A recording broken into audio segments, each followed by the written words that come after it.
I'm wondering, what's the message to a company that doesn't have innovation as a core part of their business? How do they respond? By letting themselves die. But what do they do if they don't want to die? Innovate. And how do they do that? What's the secret? By looking at the leader of the company in the mirror and see if she or he is capable of innovating. Everything stems from the top. If you have a company run by somebody who right now is sitting and saying, well, I'm retiring in 18 months and I don't give a shit about innovation, you're in trouble.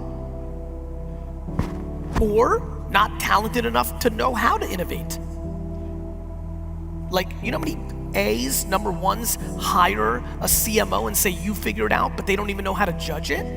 How are you a CEO in 2019 and don't spend 100 hours to educate yourself on how modern communication works so that you can judge it within your own organization? Gary, I didn't grow up with this stuff. You didn't grow up driving, you figured it out. Like, I know you didn't grow up with it, but it is your job it's required of you to know how to run your business. And to me, how your business markets and communicates is as important as you knowing how to run the finances of your company.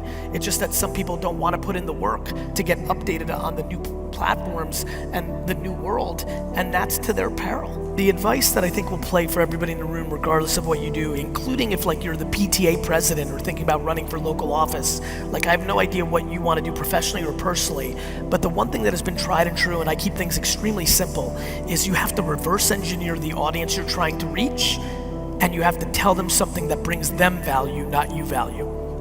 Every single person here that is empowered to do so needs to go spend the next 100 days having phone calls, having dinner, having breakfast, having drinks with every one of their customers, and they need to listen to what they care about. And then they need to go back to the pad and cook that meal. That's all I do.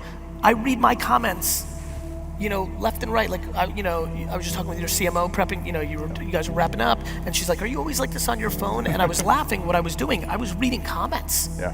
Because the qualitative feedback is the insight I need for the next innovation.